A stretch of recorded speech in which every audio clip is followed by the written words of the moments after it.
Halo semuanya, selamat datang di channel Saat Teduh Bersama. Channel ini sengaja dibuat untuk kamu yang mungkin selama ini rindu saat teduh atau merenungkan firman Tuhan, tapi selalu gagal untuk memulainya. Atau belum selesai membaca firman Tuhan sampai habis.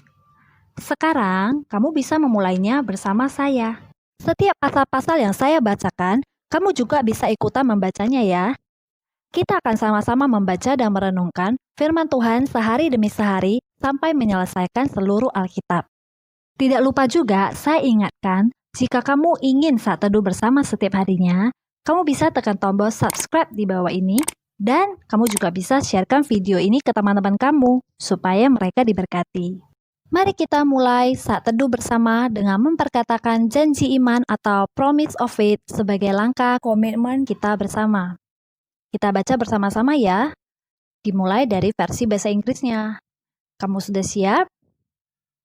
Kita mulai. I love my Bible. I read it every day. I meditate it. I just do it. I finish it and repeat it. Saya cinta Alkitab. Saya membacanya setiap hari. Saya merenungkannya. Saya melakukannya. Saya menyelesaikan dan mengulanginya. Mari kita berdoa. Tuhan Yesus, hari ini kami bersukacita bisa ketemu Tuhan kembali di dalam hadirat-Mu. Sebentar kami mau merenungkan firman-Mu sebab kami tidak bisa hidup tanpa firman-Mu. Sungguh kami sangat bergairah Bapa, biar beberapa menit ke depan menjadi waktu di mana kami mendengarkan suara-Mu. Berbicaralah, kami mau mendengar. Di dalam nama Tuhan Yesus, amin. Lukas pasal 20. Pertanyaan mengenai kuasa Yesus. Pada suatu hari ketika Yesus mengajar orang banyak di Bait Allah dan memberitakan Injil, datanglah imam-imam kepala dan ahli-ahli Taurat serta tua-tua ke situ. Dan mereka berkata kepada Yesus, "Katakanlah kepada kami dengan kuasa manakah engkau melakukan hal-hal itu, dan siapa yang memberikan kuasa itu kepadamu?" Jawab Yesus kepada mereka, "Aku juga akan mengajukan suatu pertanyaan kepadamu. Katakanlah kepadaku, baptisan Yohanes itu dari sorga atau dari manusia?"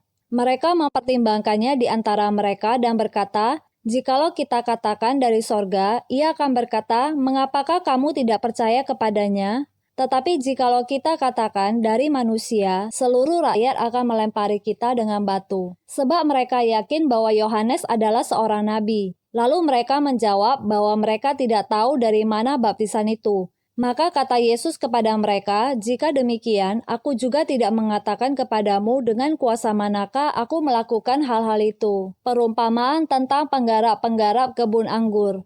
Lalu Yesus mengatakan perumpamaan ini kepada orang banyak. Seorang membuka kebun anggur, kemudian ia menyewakannya kepada penggarap-penggarap, lalu berangkat ke negeri lain untuk waktu yang agak lama. Dan ketika sudah tiba musimnya, ia menyuruh seorang hamba kepada penggarap-penggarap itu supaya mereka menyerahkan sebagian dari hasil kebun anggur itu kepadanya. Tetapi penggarap-penggarap itu memukul hamba itu dan menyuruhnya pulang dengan tangan hampa. Sesudah itu ia menyuruh seorang hamba yang lain, tetapi hamba itu juga dipukul dan dipermalukan oleh mereka, lalu disuruh pulang dengan tangan hampa. Selanjutnya ia menyuruh hamba yang ketiga, tetapi orang itu juga dilukai oleh mereka, lalu dilemparkan keluar kebun itu. Maka kata tuan kebun anggur itu, "Apakah yang harus kuperbuat? Aku akan menyuruh anakku yang kekasih, tentu ia mereka segani."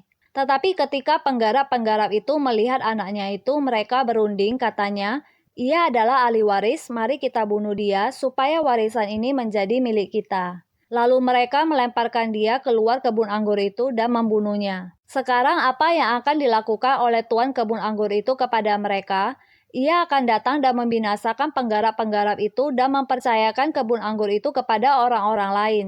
Mendengar itu mereka berkata, "Sekali-kali jangan." Tetapi Yesus memandang mereka dan berkata, "Jika demikian, apakah arti nas ini? Batu yang dibuang oleh tukang-tukang bangunan telah menjadi batu penjuru. Barang siapa jatuh ke atas batu itu, ia akan hancur, dan barang siapa ditimpa batu itu, ia akan remuk." Lalu ahli-ahli Taurat dan imam-imam kepala berusaha menangkap dia pada saat itu juga.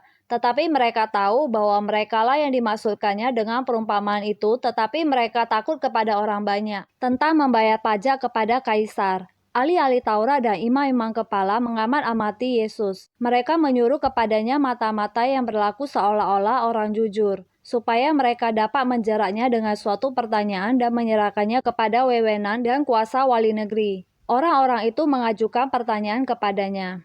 Guru, kami tahu bahwa segala perkataan dan pengajaranmu benar, dan engkau tidak mencari muka, melainkan dengan jujur mengajar jalan Allah. Apakah kami diperbolehkan membayar pajak kepada kaisar atau tidak? Tetapi Yesus mengetahui maksud mereka yang licik itu. Lalu berkata kepada mereka, tunjukkanlah kepadaku suatu dinar. Gambar dan tulisan siapakah ada padanya? Jawab mereka, gambar dan tulisan kaisar. Lalu kata Yesus kepada mereka, kalau begitu berikanlah kepada kaisar apa yang wajib kamu berikan kepada kaisar, dan kepada Allah apa yang wajib kamu berikan kepada Allah. Dan mereka tidak dapat menjerat dia dalam perkataannya di depan orang banyak. Mereka heran akan jawabnya itu dan mereka diam. Pertanyaan orang Saduki tentang kebangkitan. Maka datanglah kepada Yesus beberapa orang Saduki yang tidak mengakui adanya kebangkitan. Mereka bertanya kepadanya, Guru, Musa menuliskan perintah ini untuk kita. Jika seorang yang mempunyai saudara laki-laki mati sedang istrinya masih ada, tetapi ia tidak meninggalkan anak, saudaranya harus kawin dengan istrinya itu dan membangkitkan keturunan bagi saudaranya itu. Adalah 7 orang bersaudara, yang pertama kawin dengan seorang perempuan lalu mati dengan tidak meninggalkan anak. Lalu perempuan itu dikawini oleh yang kedua, dan oleh yang ketiga, dan demikianlah berturut-turut oleh ketujuh saudara itu. Mereka semuanya mati dengan tidak meninggalkan anak. Akhirnya perempuan itu pun mati. Bagaimana sekarang dengan perempuan itu? Siapakah di antara orang-orang itu yang menjadi suaminya pada hari kebangkitan, sebab ketujuhnya telah beristrikan dia? Jawab Yesus kepada mereka, orang-orang dunia ini kawin dan dikawinkan, tetapi mereka yang dianggap layak untuk mendapat bagian dalam dunia yang lain itu dan dalam kebangkitan dari antara orang mati tidak kawin dan tidak dikawinkan, sebab mereka tidak dapat mati lagi. Mereka sama seperti malaikat-malaikat dan mereka adalah anak-anak Allah, karena mereka telah dibangkitkan. Tentang bangkitnya orang-orang mati, Musa telah memberitahukannya dalam nas tentang semak duri, di mana Tuhan disebut Allah Abraham, Allah Ishak, dan Allah Yakub. Ia bukan Allah orang mati, melainkan Allah orang hidup. Sebab di hadapan dia semua orang hidup. Mendengar itu, beberapa ahli Taurat berkata, Guru, jawabmu itu tepat. Sebab mereka tidak berani lagi menanyakan apa-apa kepada Yesus. Hubungan antara Yesus dan Daud. Tetapi Yesus berkata kepada mereka, bagaimana orang dapat mengatakan bahwa Mesias adalah anak Daud? Tetapi Daud sendiri berkata dalam kitab Mazmur, Tuhan telah berfirman kepada Tuanku, duduklah di sebelah kananku sampai kubuat musuh-musuhmu menjadi tumpuan kakimu. Jadi Daud menyebut dia tuannya. Bagaimana mungkin ia anaknya pula? Yesus menasehatkan supaya waspada terhadap ahli-ahli Taurat. Ketika semua orang banyak mendengarkan, Yesus berkata kepada murid-muridnya, waspadalah terhadap ahli-ahli Taurat yang suka berjalan-jalan memakai jubah panjang dan suka menerima penghormatan di pasar, yang suka duduk di tempat terdepan di rumah ibadat, dan di tempat terhormat dalam perjamuan, yang menelan rumah janda-janda dan yang mengelabui mata orang dengan doa yang panjang-panjang. Mereka itu pasti akan menerima hukuman yang lebih berat. Kita sudah selesai membacakan satu pasal hari ini. Hore! Selamat untuk kita semua. Sekarang waktunya kita menuliskan apa rema yang kita dapatkan dan juga aplikasi yang bisa kita lakukan dalam kehidupan kita sehari-hari dari perenungan yang kita baca tadi. Rema dan aplikasi yang akan kita tuliskan, saya beri judul Self-Care Check-in. Kenapa demikian? Karena saya mau setelah kita membaca dan merenungkan firman Tuhan, kita secara pribadi dan dalam keadaan sadar, kita menuliskan hasil dari perenungan firman Tuhan yang kita dapatkan di buku atau di dalam catatan pribadi kita masing-masing. Ini bukan sekedar mencatat loh ya.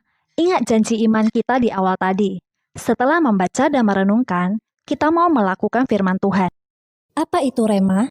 Rema itu adalah perkataan Tuhan secara spesifik kepada orang tertentu dengan kebutuhan tertentu. Biasanya mengambil ayat tertentu. Tapi di sini bisa juga kita langsung menuliskan saja rema yang kita dapatkan dengan bahasanya kita sendiri. Dan berikut aplikasi. Apa itu aplikasi? Aplikasi adalah melakukan atau mempraktekkan sesuatu yang kita mengerti. Jadi di sini, sesuatu yang mau kita lakukan, cukup tuliskan satu saja. Kalau bisa sejelas atau sedetail mungkin, apa yang mau kita lakukan atau kita ubah dari rema yang kita dapat? Rema yang saya dapatkan dari Lukas pasal 20 adalah satu kata ini, waspadalah. Satu kata ini merema di hati saya. Langkah yang akan saya ambil sebagai aplikasinya adalah waspadalah terhadap pandangan kita. Apapun situasi saat ini, saya mau terus mengarahkan pandangan saya kepada Kristus dan kerajaannya, bukan kepada keadaan, kondisi, atau kenyataan sekarang. Apa nih rema dan aplikasi yang kamu dapatkan? Rema dan aplikasi dari kamu bisa tuliskan di dalam kolom komentar di bawah ini ya, agar saya dan teman-teman yang lain bisa diberkati. Mari kita akhiri pembacaan firman Tuhan hari ini dengan doa. Mari kita bersatu di dalam doa. Terima kasih Tuhan untuk firman-Mu. Firman-Mu memberi semangat, gairah untuk tidak menyia-nyiakan hidup kami yang hanya satu kali ini saja. Tuhan, kami mau menjadi alat-Mu, pakai kami sejak saat ini juga sampai Tuhan panggil kami kembali. Di dalam nama Tuhan Yesus, amin. Terima kasih. Sampai ketemu lagi. God bless.